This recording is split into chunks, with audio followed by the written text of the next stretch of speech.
as vu le film La Fureur de vivre?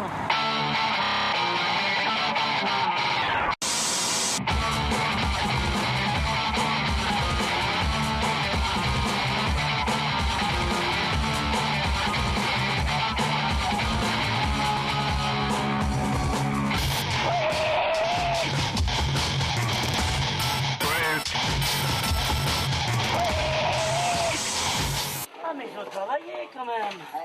Waouh, ça fait bien. Eh oui, mais attends, on avait dit que ça allait derrière les groupes. Comment on va faire là? Je suis Claudia Colonna, chanteuse de rock'n'roll et rockabilly. J'ai un groupe qui s'appelle Claudia Colonna et ses guépards. J'ai démarré toute petite à chanter. Après de 7 à 14 ans, je faisais du théâtre parce que j'étais chez les Bonnes Sœurs en Italie. Donc je chantais aussi bien pour les processions, pour l'église, pour le curé ou l'évêque qui allait venir. Après, je suis venu en France. J'étais donc un petit peu rebelle, bien sûr. J'ai commencé par le petit conservatoire de Mireille. Et donc, je chantais des chansons un petit peu, qui étaient un peu, comment dire, pas agressives, mais pas loin. Et puis après, comme j'ai vu que tout le monde me disait que j'avais un caractère à part, que j'étais rebelle, parce qu'on me le dit assez souvent, c'est un titre dans mon prochain album, ça. Hein?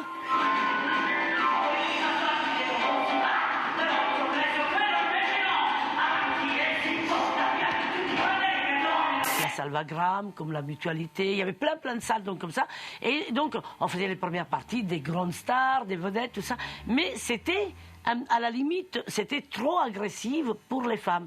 Mais moi, je racontais ce qui m'arrivait. Donc c'est là que j'ai commencé à me jeter par terre, à gueuler. Non, je ne veux pas aller dans la maison de correction, je n'ai rien fait. Quand c'est bien fait, c'est-à-dire tu dois sentir. J'ai fait un truc, par exemple, une nuit de Pâques. Je voulais faire un truc devant le Sacré-Cœur, parce que j'adore le Sacré-Cœur. Et j'ai dit, bon, ben dedans, si on est dedans, il faut chanter une chanson d'église.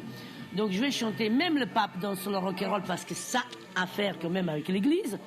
Mais à minuit, pas avant, à l'heure de la résurrection. Et là, les gens se demandaient ce qu'on foutait.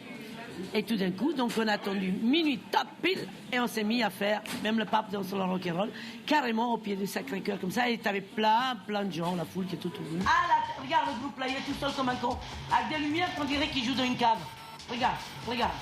Je veux bien admettre, mais avoir un beau plateau comme ça pour mettre les lumières en bas, pour que le mec, on dirait un abo. Oh là là. Attends, qui est-ce qui m'a mis les lumières comme ça? Oh non, c'est pas vrai, ça fait disco, bordel, encore. Mais oh non, attends, derrière, mais le batteur il peut même pas se mettre debout. Quand elle fait un batteur oh là. Pourquoi tu les as mis si bas? C'était ça derrière je t'ai dit, je veux toujours la panthère derrière le groupe. Attends, comment on fait là? Parce que le rock'n'roll, ça s'adaptait bien à mon caractère. C'est-à-dire que c'est très agressif. Il y a l'hard rock qui est très agressif. J'en ai fait aussi, il y a quelques années. Et j'ai fait aussi le punk. J'ai fait le punk. À l'époque, par contre, j'avais carrément tous les cheveux bleus, les ongles bleus. C'était super. Mais oui, mais quand tu vis dans le rock'n'roll, tu as besoin d'avoir les objets qui vont avec. On m'a toujours un petit peu considéré comme un peu féroce, comment dire, agressif, parce que, comme on disait tout à l'heure, c'est l'agressivité, elle vient aussi parce que quand on est rebelle, l'agressivité, c'est se faire entendre. C'est montrer qu'on existe. Donc c'est pour ça peut-être aussi mon look, mon tout. Hein. Et je ne me fais pas de bile qu'on dise du mal ou du bien, ça ne me regarde pas. On a dit la barre au milieu là-haut, arrête. Eh ben alors. On a dit la barre au milieu là-haut, c'est la panthère stratégique avec les groupes. Là tu me fais de la merde. Arrête, ça fait con comme tu regardes ça. Une caméra ici, elle a tout le plan qui est bouffé. Il faut se mettre là pour la voir, voilà. Mais non, là. Non, mais c'est avec le groupe que je voulais ça, c'est pas avec le... Là, ça, j'en ai rien à faire. Marc et moi, par exemple, mon mari, il est l'opposé de moi. On s'engueule beaucoup à cause de ça, parce que moi, je suis toujours... Je dis, on doit faire ça, on doit le faire. Il dit, oui, on verra demain. Non, Minou, c'est aujourd'hui. Et lui, oui, on verra. Je dis, non, on verra pas, c'est aujourd'hui. Minou, va te chercher un petit pain au chocolat ou quelque chose. La dernière fois de l'émission, il y avait une panthère de chaque côté. C'était la panthère et le léopard. Donc le papa, la maman et le bébé. Si toi, tu as un caleçon violet ou un gilet violet ou n'importe quoi, même une boucle d'oreille violette, eh bien, on se reprend un rendez-vous parce qu'on ne peut pas faire quelque chose ensemble. Il ne rentre jamais du violet. Qu'à chaque fois qu'il y avait le violet autour de moi, eh ben, il y avait quelque chose qui ne se faisait pas. Ça se cassait la gueule. Ça va jusqu'à la mort de la famille, donc il vaut mieux laisser tomber. C'est à chaque fois qu'il y a du violet, c'est vraiment ça. C'est avant 48 heures, il y a une catastrophe. Moi, j'ai tout essayé, hein, les cachets, la poudre, les picousses, mais j'ai voulu juste voir qu'est-ce que ça faisait.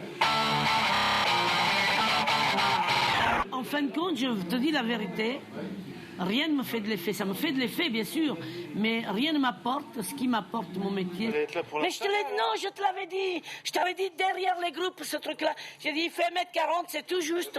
Je te l'avais dit, comment on va faire maintenant? Bonjour, tu vas bien? Ouais. Oh, je lui ai dit, attends, il m'écoute jamais, merde.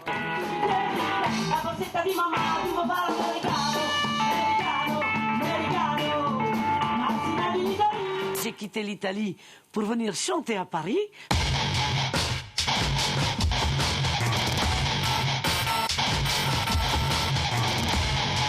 Mais je vis à côté, peut-être, comme tu dis, les gens ne sont pas tous comme ça, mais c'est un choix de vivre comme ça.